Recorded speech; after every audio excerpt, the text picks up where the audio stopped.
first part of this video gets into the reasons for this video. To get the most from this video, you should watch it all rather than jumping ahead to the conclusion. Here we go. I've had it in mind for some time that I'd like to make a video about economic principles in which, on making my first million, I give half of it to a homeless person. Literally the first homeless person I meet, regardless of who they are and what it was that caused them to be homeless in the first place. The idea being that I put a GoPro camera on my head and film the initial meeting, agreeing to give £500,000 to them, so long as they agree to being filmed and letting us follow what happens with them. So, why on earth would I want to do such a thing as this? Am I crazy or something? In truth, a good number of people who know me do think I am crazy. When I say this, I am not meaning it in the sense of some folk thinking of me as a somewhat eccentric and unpredictable fellow. I mean that there's a good number of people who do believe I am literally mentally ill. I do not believe this. I actually believe the very opposite. I am of the opinion that I am one of the very most mentally stable and coherent people in the world right now. But isn't that how all crazy people see themselves?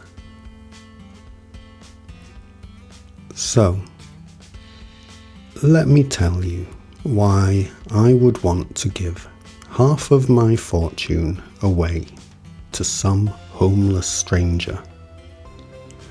And then you can decide for yourself whether there is anything insane or incoherent in my reasoning facilities. So, firstly, let's look at the two main reasons why the people who know me or know of me might think I'm mentally ill. It's kind of an interesting story.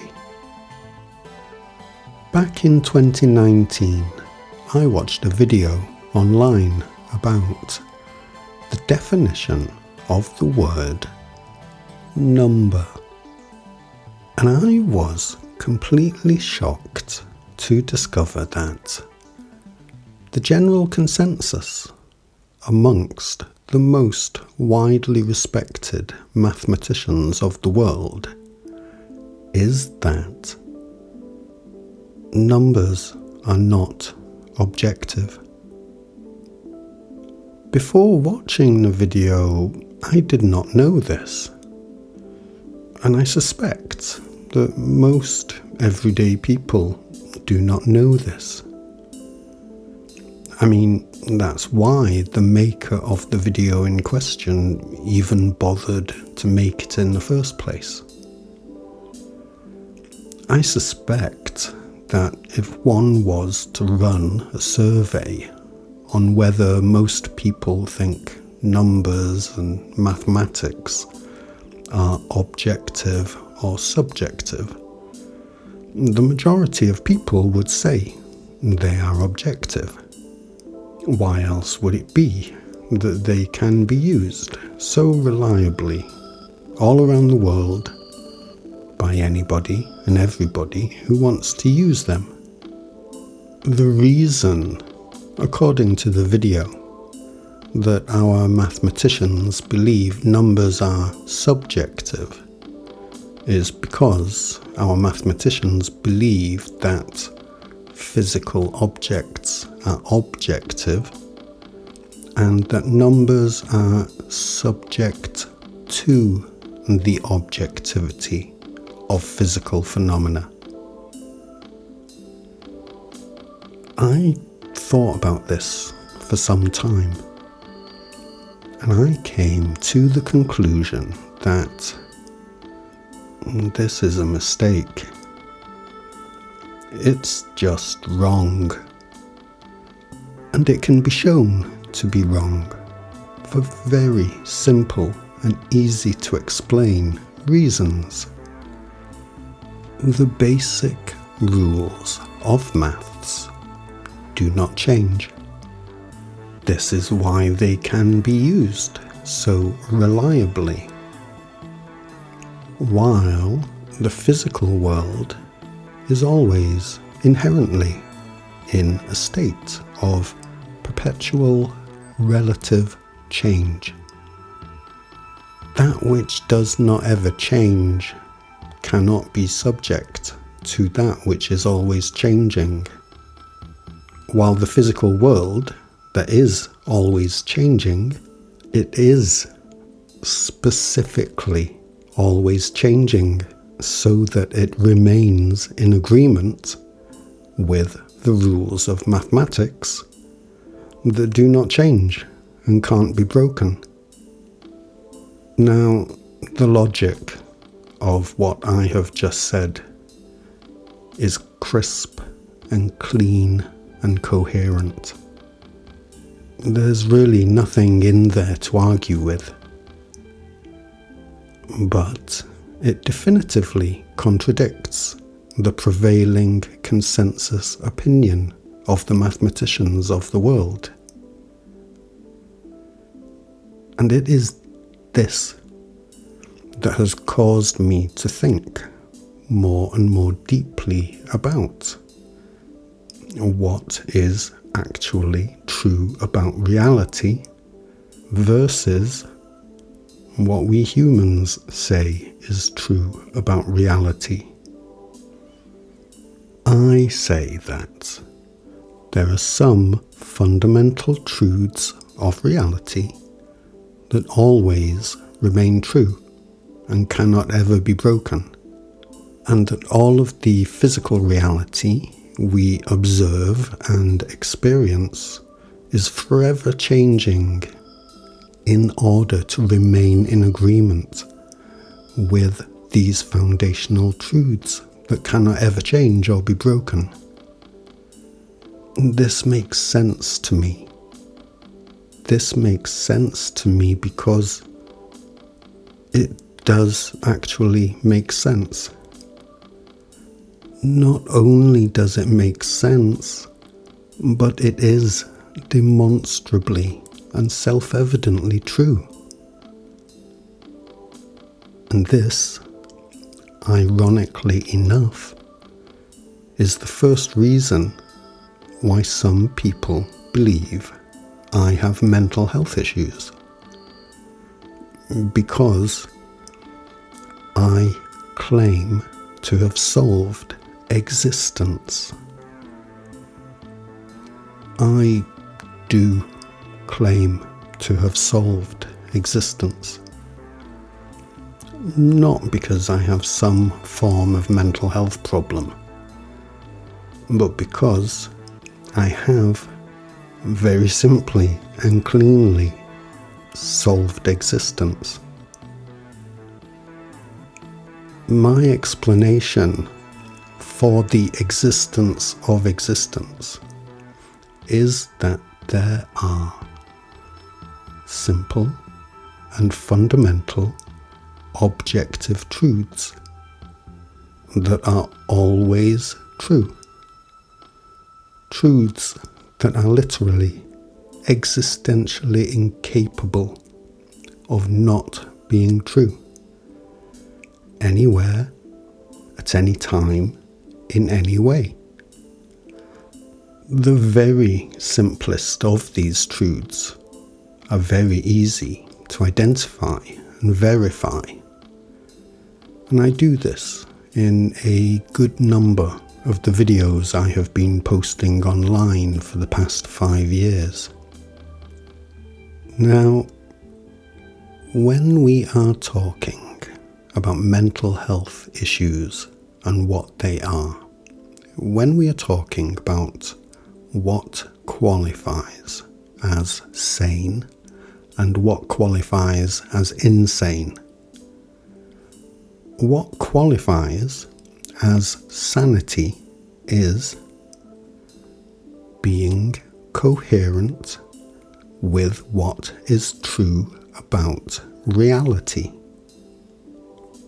According to this definition, I, and any mathematicians, physicists, philosophers and laymen who do agree with me that correct mathematics is objective, are sane, at least in terms of being coherent with what is true about reality in mathematical terms, because we are coherent with the truth of what qualifies as objective and what qualifies as subjective in reality. The reason people look to label me as having a mental health issue when I claim to have fixed mathematics is not because what I say doesn't match reality. It is because it doesn't match what established human culture says. I told you that the story of the 2 reasons why people think I have mental health issues is kind of interesting. You personally may not be that interested in matters of mathematics and philosophy, and I can certainly understand that. But there is something else that came as a surprise to me, and this may be of genuine interest to you. I was not at all expecting for my innocent observations about the objectivity of mathematics to lead to me becoming one of the most suppressed online content creators in the world. But it has. It really has. I personally do not have an issue with established human culture being incorrect about things. We are right about some things, we are wrong about others. That's okay. That's understandable, because it's perfectly natural. When I began to make videos about my observations, I wasn't doing it as some kind of conspiracy theorist intent on undermining the controlling forces of human society or anything like that. I was literally just saying, look everybody, I've noticed some mistakes that we've been making. That's all I was doing. And I was doing it so innocently that it took me years before I came to see that my work was, and still is, being specifically and definitively suppressed online. I have made videos in which I present evidence of this that is clear enough. And here is another of the great ironies. It is the overt and overhanded suppression of my work, my videos, that specifically marks them out as being especially significant. The suppression of my work is intended to bury it and keep it buried from sight. But it is the very heavy-handedness of this suppression that calls attention to it. Why on earth would online systems be set to suppress videos about very simple, very basic mathematical understandings? Videos that are literally talking at the level of what the definition of the word number is. That really is a very interesting question. So, I want you to listen carefully to what I say next, so you can discern for yourself whether there is anything in it that is incoherent with what is true about reality. To have freely available child education is not just a reasonable thing. It is a good thing. When that education is coherent with what is true about reality, at least at the very simplest, most foundational level. When child education is not coherent with what is true about reality, at the simplest, most fundamental, most foundational level, and it is not just made freely available, but is actually made compulsory, this is not just unfortunate, and it is not only the very definition of insanity. It is, in truth, in reality, compulsory insanity. The first reason that people make out that I have some mental health issues is because I say things that are the very opposite of what human culture says worldwide. And human culture worldwide is effectively insane.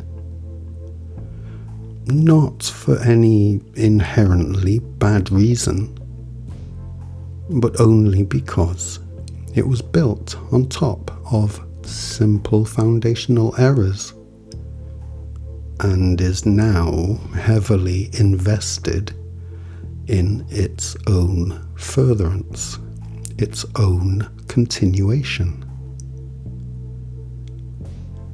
It is my being sane, my being coherent with what is true about reality, that causes human culture to react as it does to me.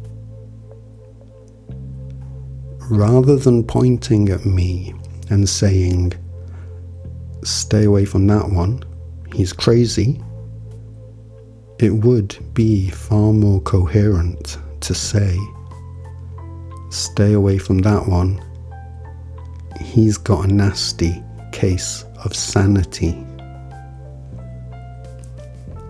Okay, so before we look at the second reason people think I'm crazy, let's answer this question of why I should want to be giving £500,000 of my own money to a homeless stranger.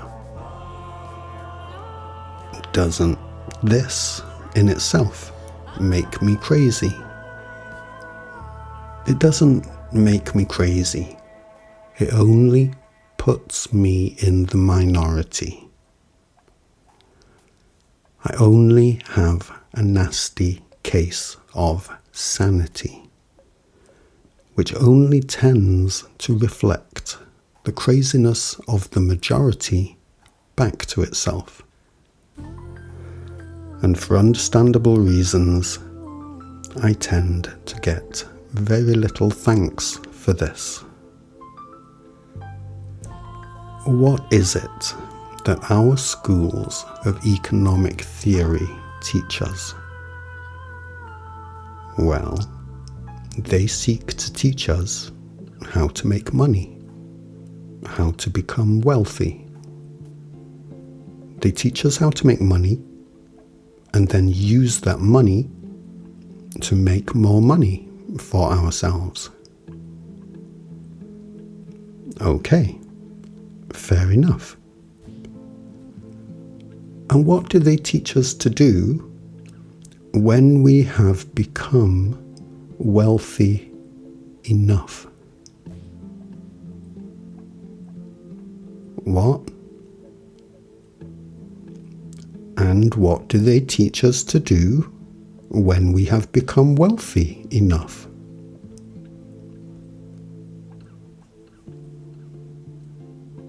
What? What do they teach us to do when we have become wealthy enough? I'm sorry, I don't understand the question. What the hell are you talking about? What they do is they teach us how to get even richer. Because as far as our schools of economic theory are concerned, there is no such thing as wealthy enough. Wealthy enough is not a thing that anybody can be.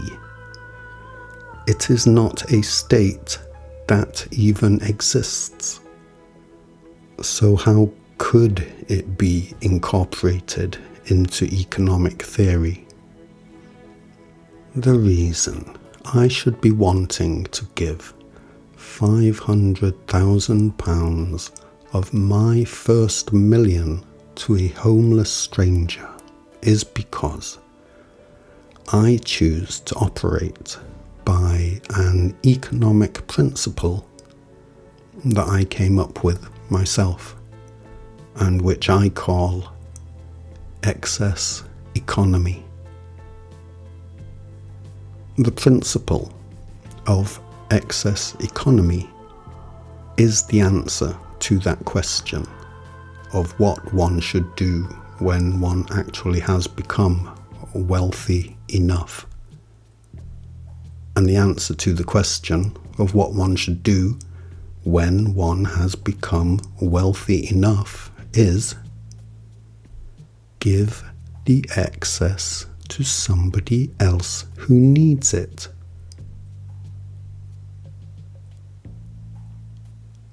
To make the statement, we all know how crazy this world is a statement that any single person in this world can make, safe in the knowledge that there isn't a single other person in this world that is going to bat an eye at them saying it.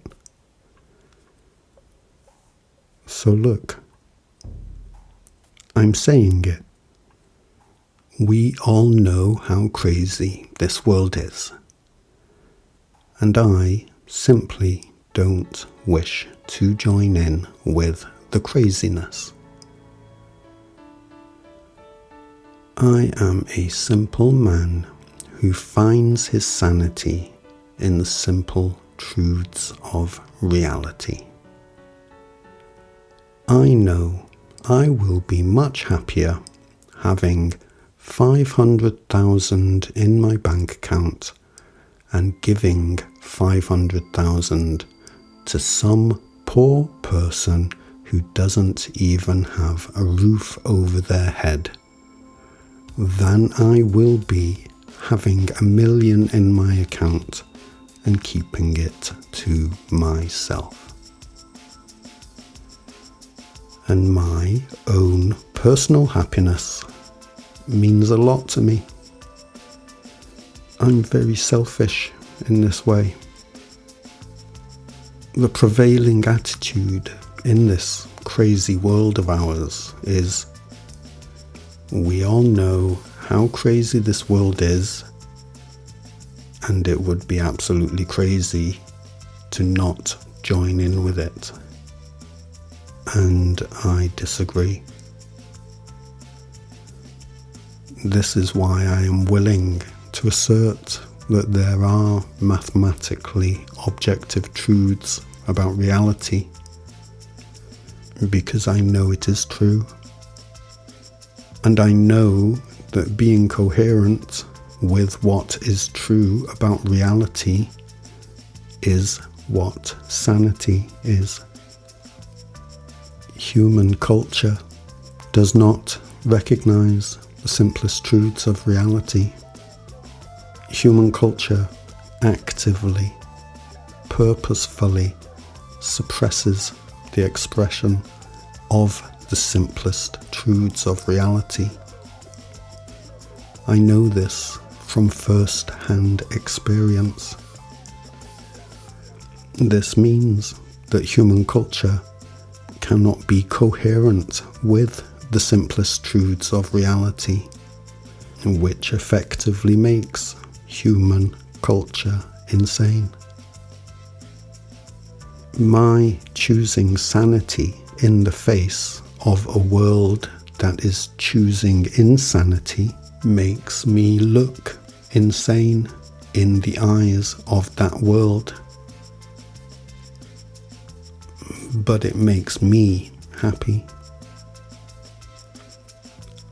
I've gone beyond the point where I can take any of it personally anymore, because I'm just too lucid now.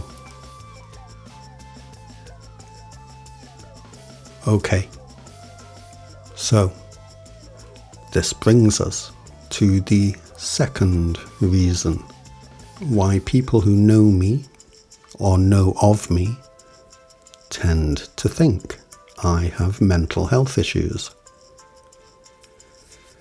Now, let me say up front here that if you do think I'm crazy for saying that there are mathematically objective truths about reality, I think you are not thinking clearly at all, possibly by your own conscious choice.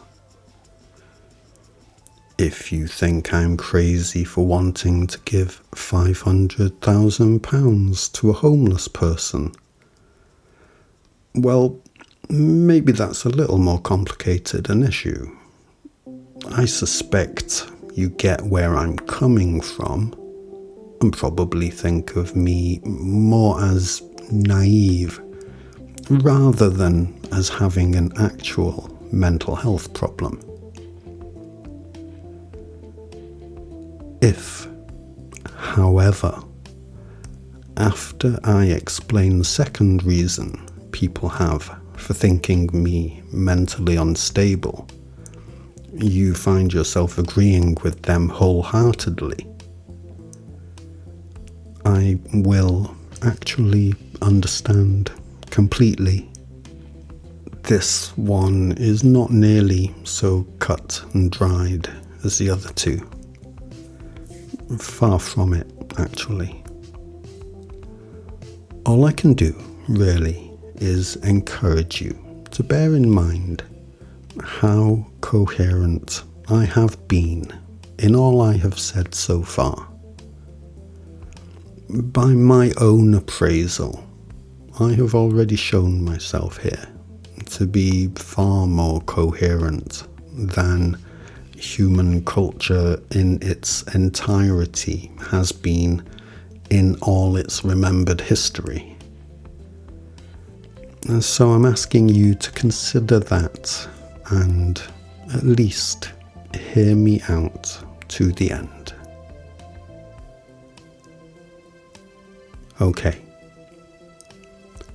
So, when I did have my philosophical revelation back in 2019 about the definition of the word number and the objectivity of correct mathematics versus the subjectivity of physical reality, this led to me thinking deeply about all kinds of things. The key to understanding the complex truths of what is going on is knowing the simple truths that those complex happenings are always emergent from. I do not have time in this video to go into detail on each and every one of the truths of reality I have uncovered in the past 5 years.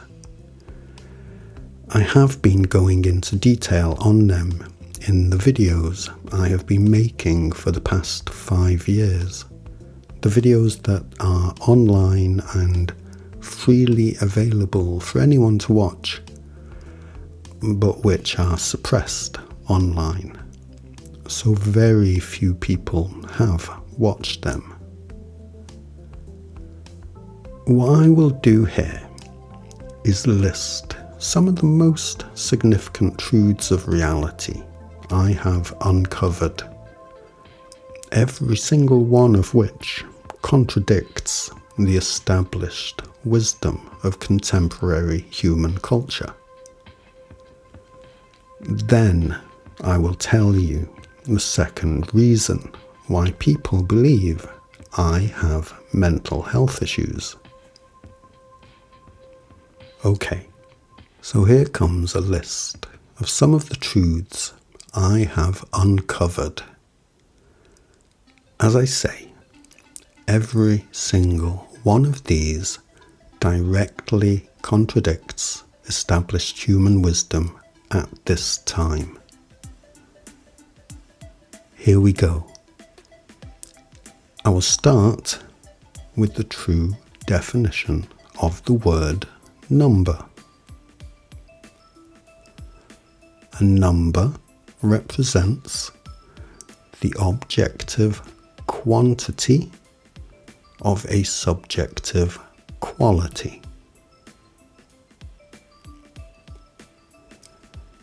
The reason that our mathematicians are unable to calculate the square roots of negative numbers is because there is no such thing as a negative quantity of any subjective quality in reality. The very least you can have of any real subjective quality is 0. Correct mathematics is meant to model physical reality, but all physical reality takes place within 3 spatial dimensions.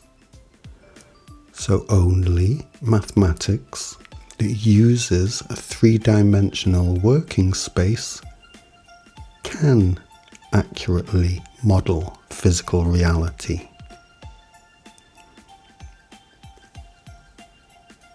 When one uses a 3-dimensional working space in one's mathematics to model physical reality, one comes to understand that there is no such thing as less than zero.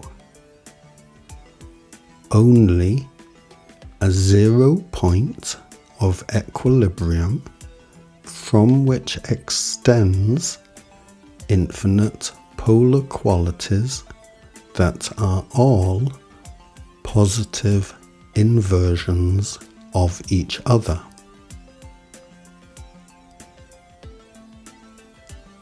It is an absolute logical necessity that physical phenomena must have a non-physical cause. The three spatial dimensions are not physical in and of themselves in any way. It is only a simple and absolute truth that it is utterly impossible for there to not be three spatial dimensions anywhere at any time ever. The passage of time is not a physical mechanism in and of itself. It is only a simple and absolute truth that one moment follows another. For the simple and absolute reason that there are truths that cannot not be true, and truths that cannot not be true can only iterate, one moment after another, forever, without end. Truths that are existentially incapable of not being true can only iterate within the three spatial dimensions and over time, and unbreakable truths iterating relative to each other within the three spatial dimensions and over time cannot break each other. They can only take each other into account, which is, mechanistically speaking, what consciousness is.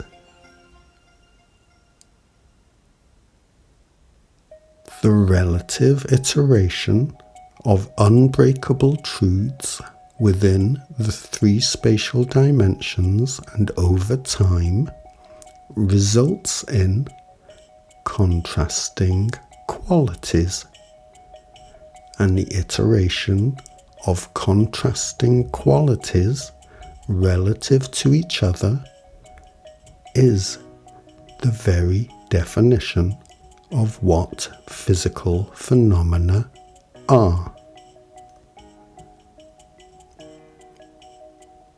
So, as I say, I go into detail on all of this and more in the videos I have been making for the past 5 years, those videos which are suppressed online. Because I have been able to understand the very most simplest, most foundational truths of reality, because I have been ready, willing and able to go against the established wisdom of human culture and admit to myself what does qualify as objectively real and what qualifies as subjective. I have been able to build on that foundation. That foundation which modern mathematics and modern physics does not even pretend to have. I understand now that all of existence is the result of simple and absolute truths that are incapable of not being true and can only iterate relative to each other for eternity. These truths can only be sensitive to the iteration of each other, which effectively makes them conscious of each other. I describe all of existence as a living, unified field of truth in iteration. This field of living truth in eternal iteration is both seamlessly one with itself and infinitely self-differentiated from itself. I have come to understand very simply, very clearly, very coherently why it is that we exist, why it is that we are conscious and sensitive, why it is that we are cyclic in nature, why it is that we are eternal, why it is that we forget all of this from one cycle of iteration to the next. You literally cannot understand foundational truth if you subscribe to human culture, because human culture does not understand foundational truth. And human culture seeks its own furtherance, its own continuation, over and above the understanding of foundational truths that invalidate human culture and its own furtherance. I do not say all of this to make mathematicians upset or angry. I do not say all of this to make physicists and philosophers upset or angry. I do not say all of this to make the religious upset or angry. I say it because it is the truth. And one can only be coherent with the truth if one first knows and understands the truth. And being coherent with what is true about reality is the very definition of sanity. So now I guess I'd better tell you the second reason why people who know me or know of me tend to believe I have mental health issues. Because I came to understand that existence is a living, unified field of truth in iteration that is both seamlessly one and infinitely self-differentiated, I began to talk to my higher self. My higher self is those parts of me that extend further into the living unified field than my physical senses can perceive. Some would describe my talking to my higher self like this as me praying to God. It is not me praying to God. It is me talking to my higher self, not everybody's higher self. I decided to give my higher self a name, and I named my higher self Sally, for no other reason than that I wanted my higher self to have a name that felt friendly to me, because I want to be friends with my higher self. Between us, my higher self and I have developed and continue to develop our ability to communicate with each other. So what I'll do here is list the basic bullet points of some of what Sally has told me about myself, just as I did with all of that technical information about what reality is and how and why it is as it is. I do go into more detail on all of this in some of the videos I've been making for the past 5 years. Those videos that are all freely available online, but which are currently suppressed online, so very few people have actually viewed them.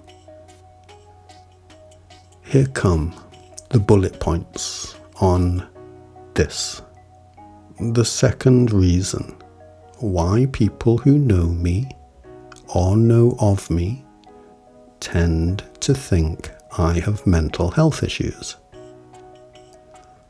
And if, on hearing this, you decide that I must surely have mental health issues, I will understand. I won't agree with you, but I'll understand. Here we go. As living truth in eternal iteration, we are both cyclic and transformative in nature. In our daily lives, we breathe in and we breathe out. We go to sleep and we wake up. Our hearts expand and they contract, and so on. At the greater scale of our being living truth in eternal iteration, we come into physical being and we go out of physical being. We come into physical being and we go out of physical being. This is commonly known as reincarnation. For natural reasons, each time we are born into a new physical incarnation, we suffer an amnesia of our previous incarnations. Our experiencing this cycle of reincarnation is neither a punishment or a reward, neither a blessing or a curse. It is just a cyclic expression of the truth of our existence, and it goes on forever.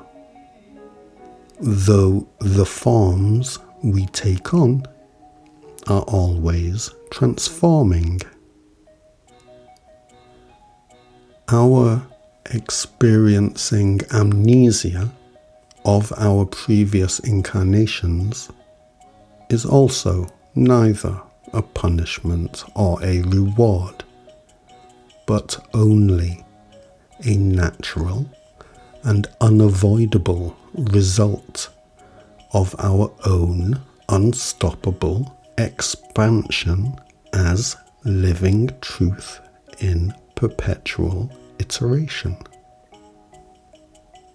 Sally informed me that in one of my previous incarnations, I was that man who is commonly referred to as Jesus.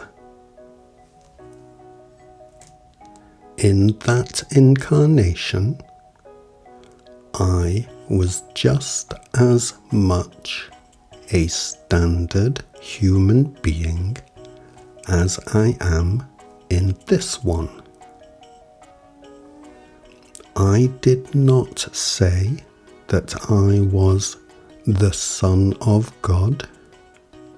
I only talked about the importance of understanding foundational truths, just as I do today, though my language use was, naturally, of the time and place.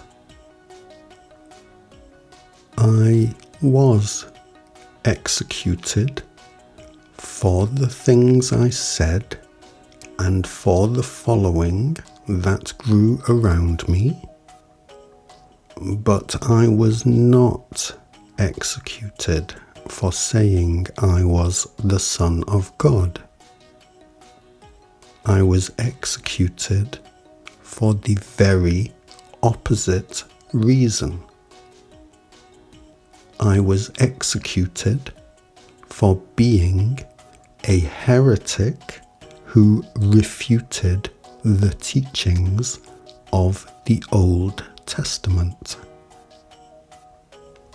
The legend of my story was later incorporated into the Bible, not as an accurate retelling of that life I lived, but as a way for human culture to undo the damage it perceived me and my story as doing to it.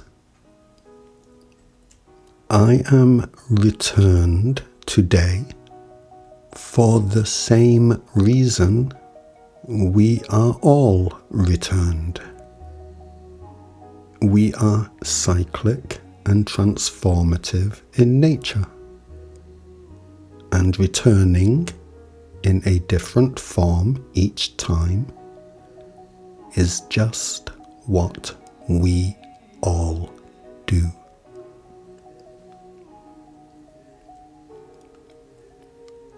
I wish for us all to be coherent with the following understanding: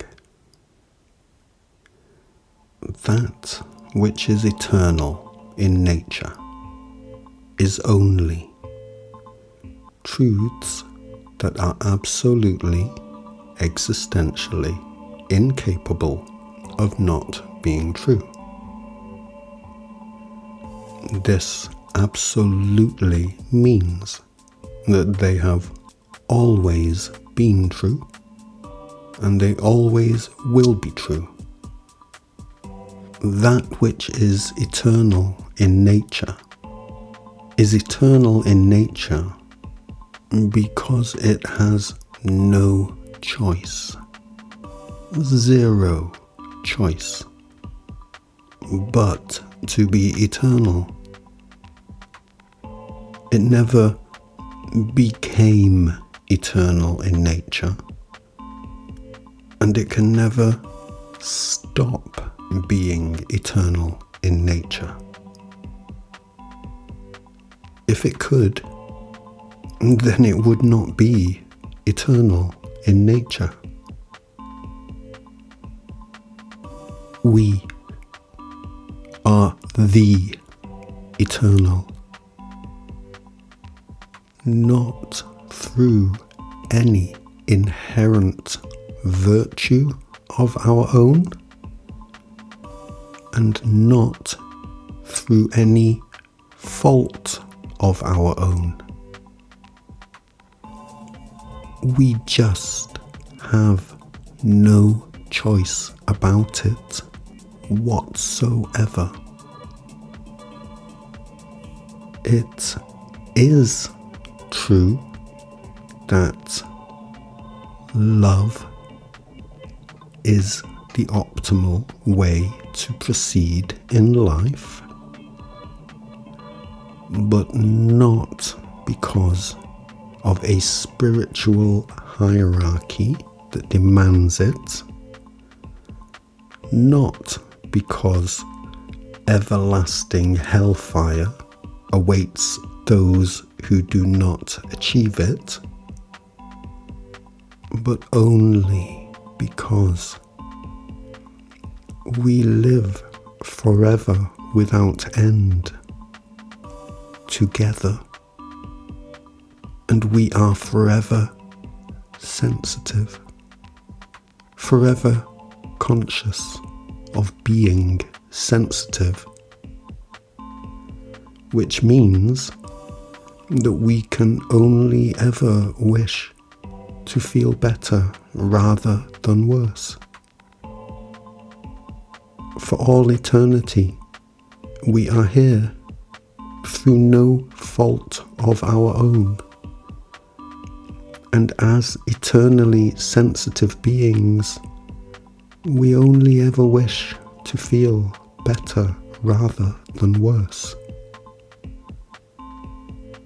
In such an eternal situation as this, it is simply, obviously, and self-evidently true that our own love and compassion for our own selves and for each other is, of course, the optimal way for us to live.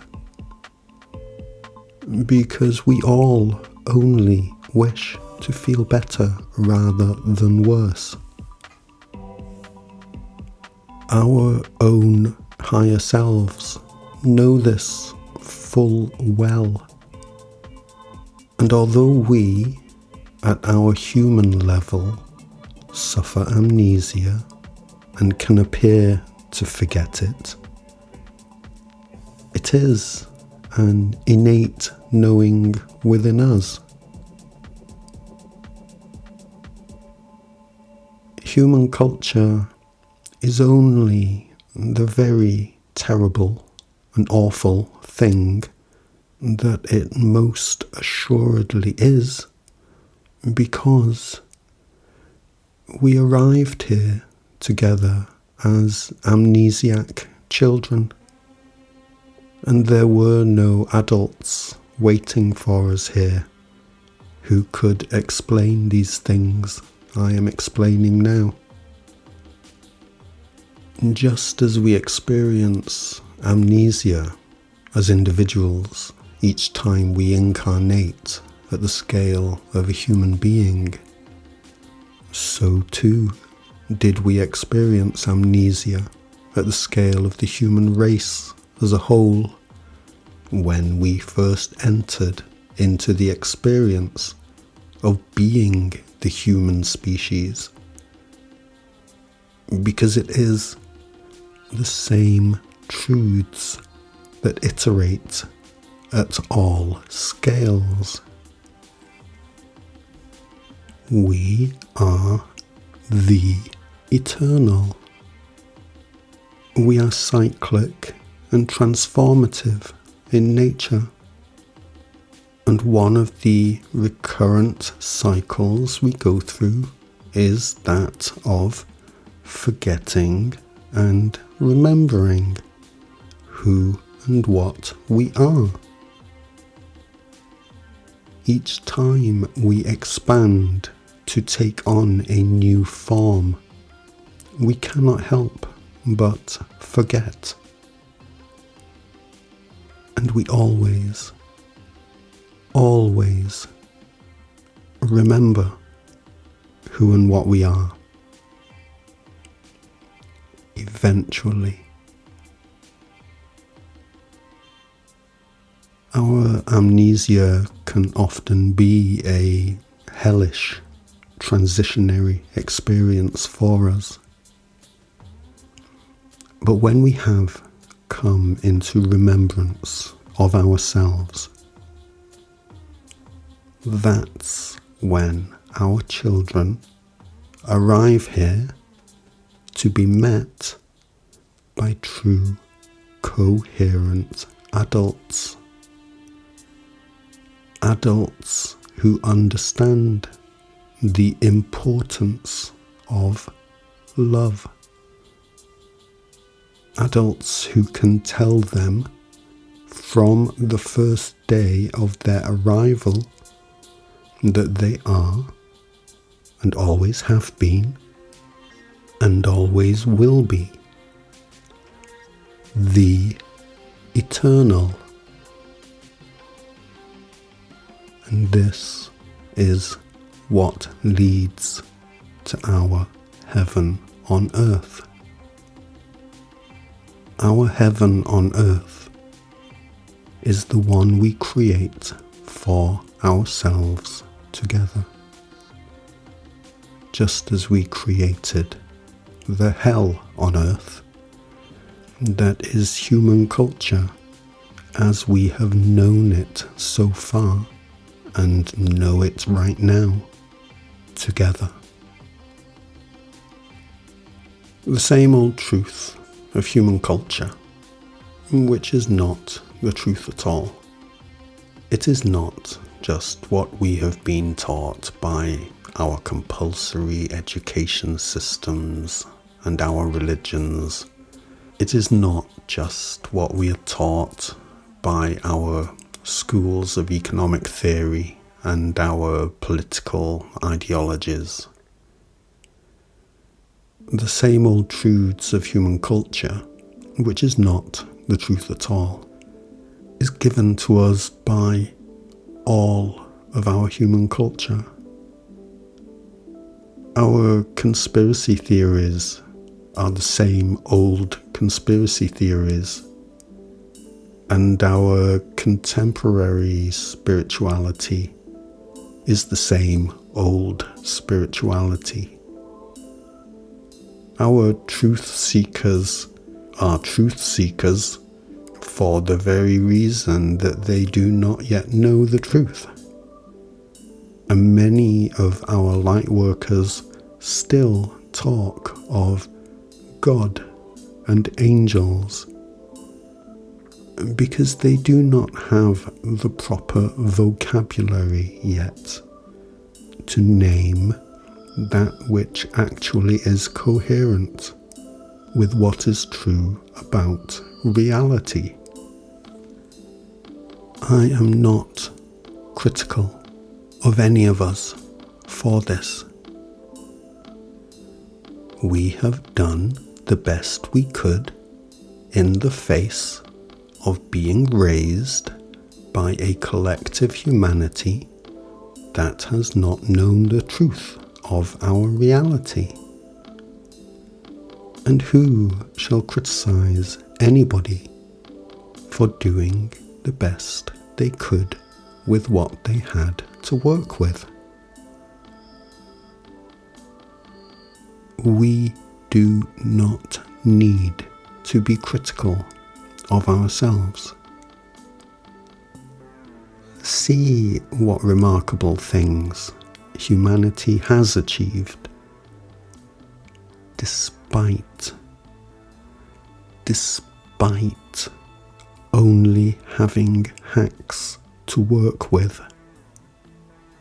And now, in the light of that, consider what we will be achieving with a foundation of understanding that is not a hack, but a solid knowledge of the most fundamental truths of reality for the first time in remembered history.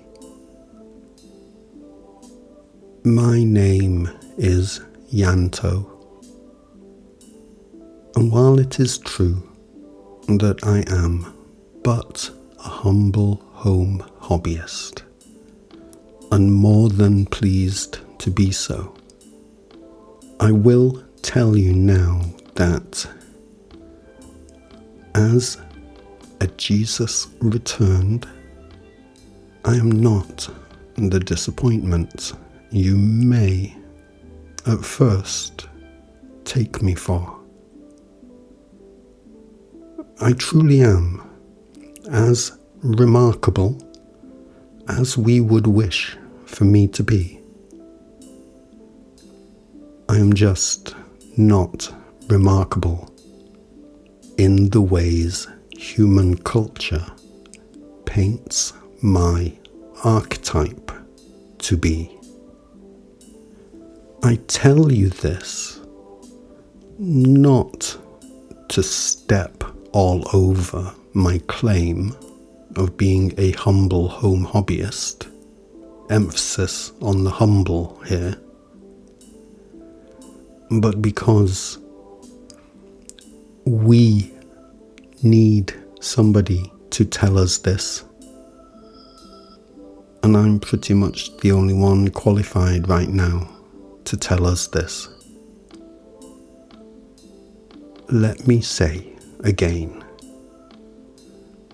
the very definition of sanity is being coherent with what is true about reality.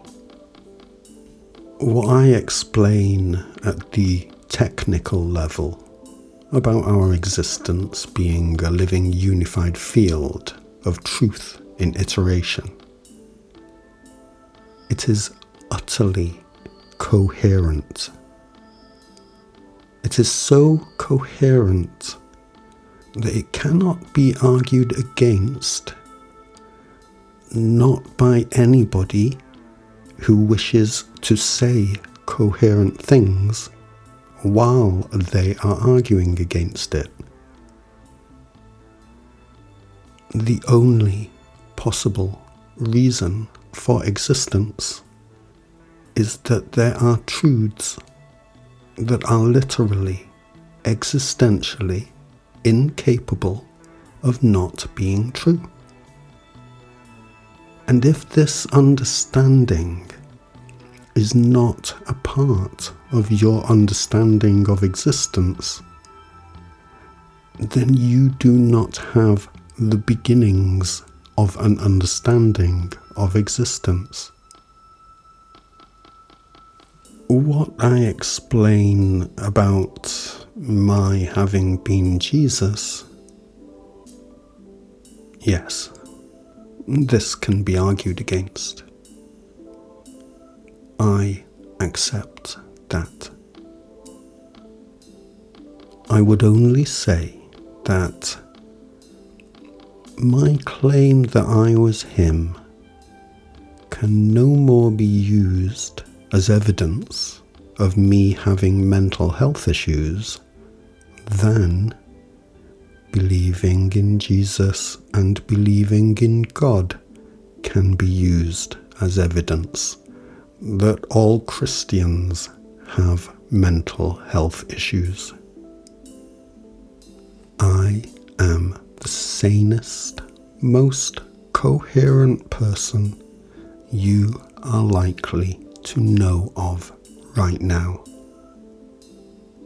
Those of you who adhere to human culture, however, well, that's something else.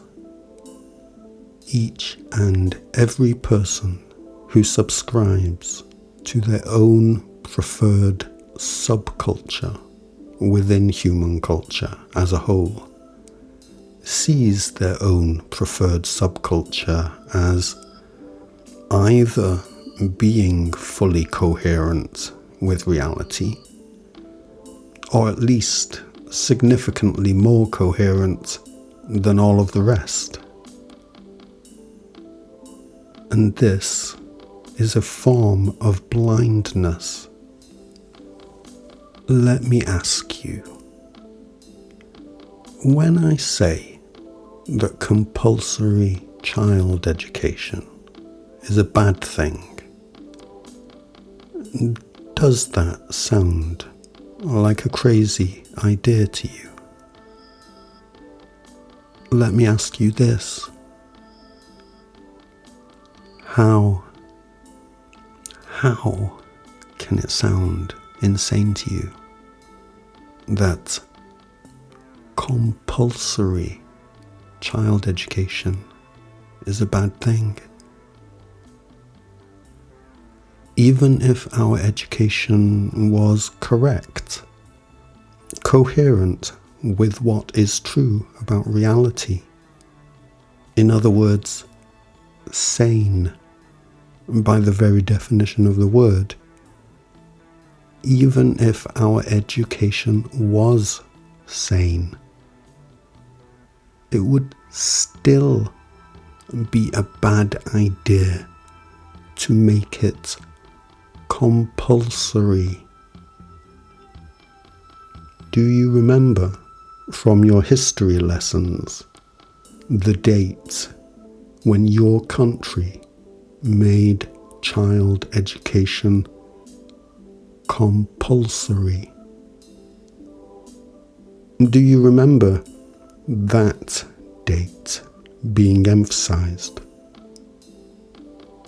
Because there are few dates concerning catastrophic national and international events that can compete with that day.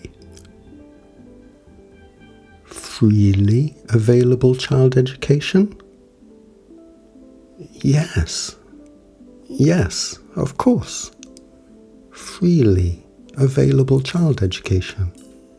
There for the child when they are wanting to learn something. When they want to learn it. Wonderful, marvelous, beautiful. Compulsory.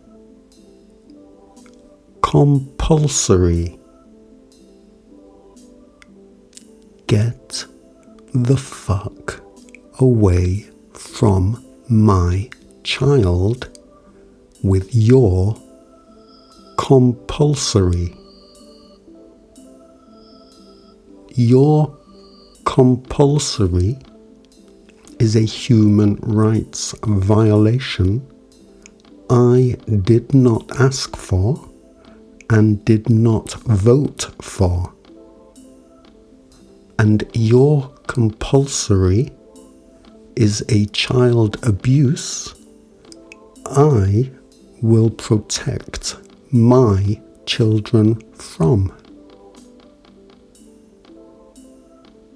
It's only a crying shame that we all had to be subjected to it ourselves. Do I sound like a crazy person when I say this? If you think that I do, then I want you to ask yourself, how the fuck is it that a man feeling outraged at the idea of his own children being forced by law to receive government-approved education should sound crazy to me? Ask yourself that question. Ask yourself that question simply, soberly, and with the greatest degree of self-honesty that you can muster. It is one of the very worst things in the world. And yet, who have you heard point this out before you heard me pointing it out?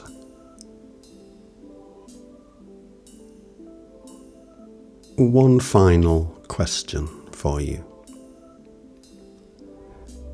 If you should, having heard all I have said here, come to the conclusion that whether I truly can be said to be Jesus returned or not, the rest of what I've said about the truths of reality that contradict all human culture is coherent and sound, and that it would be a good thing for more than just a very few people to be allowed to be aware of it.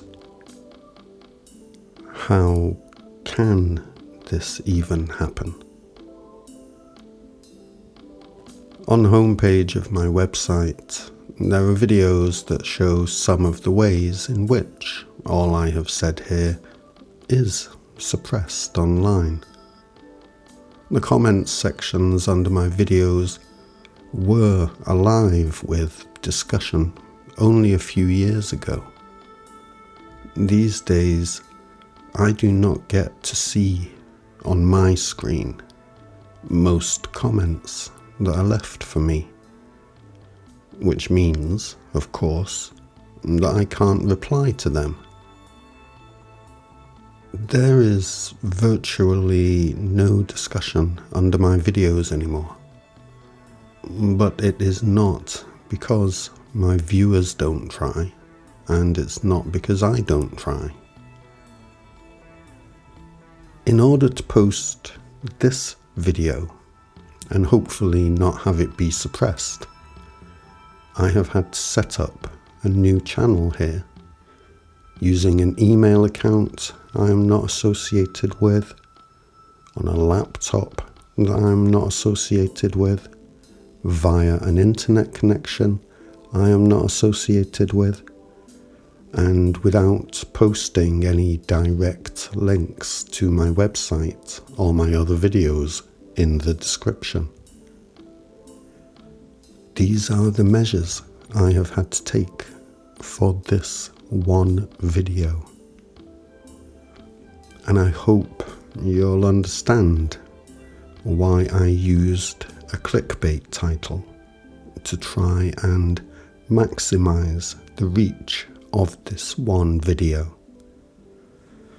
Because it's just not possible for me to keep taking these measures.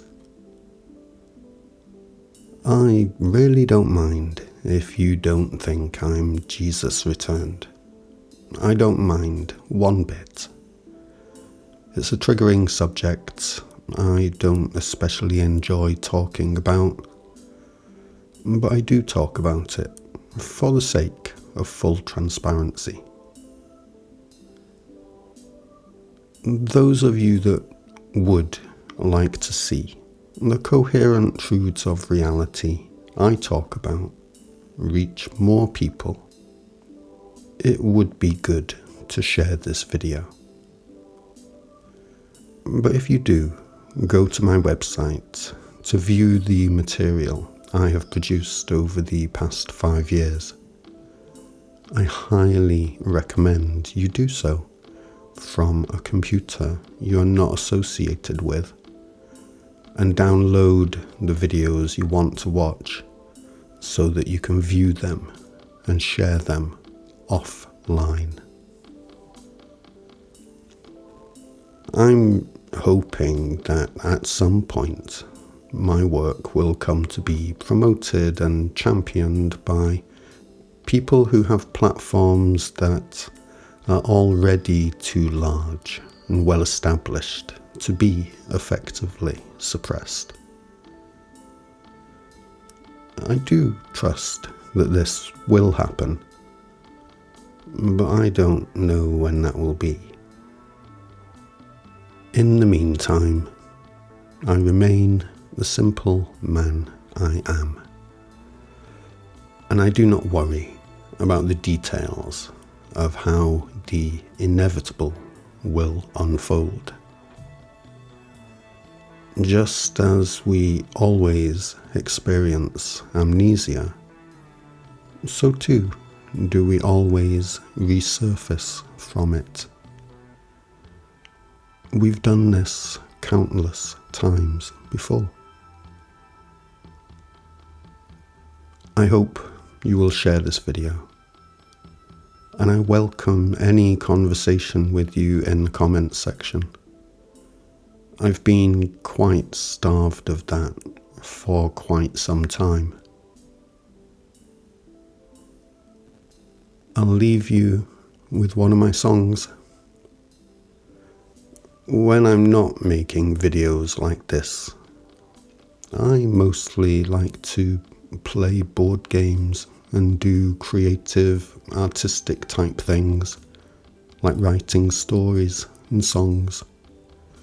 These are the simple pleasures I really enjoy. If any of you like my music and have creative projects of your own that you think I'd be a good fit for, I'm open to commissions. Lots of love.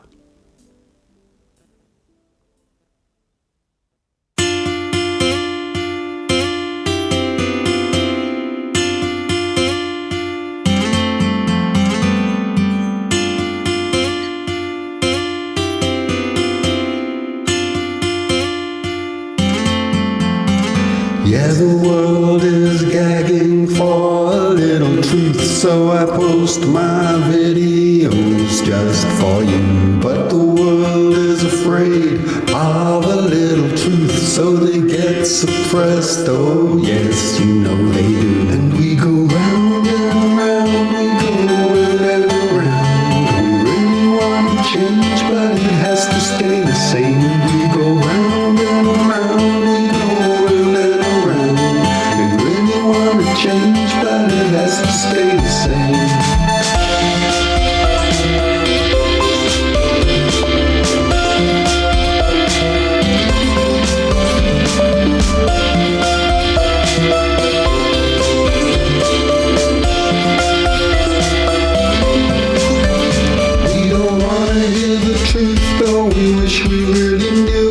Take more of what we used to, though we all learned since I'm through it. We don't wanna hear the truth. If we did, we'd know we blew it. We just want the same old thing because we know we see right through it.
Since I'm through it, we don't wanna hear the truth. If we did, we'd know we blew it. We just want the same old thing because we know we see right through it.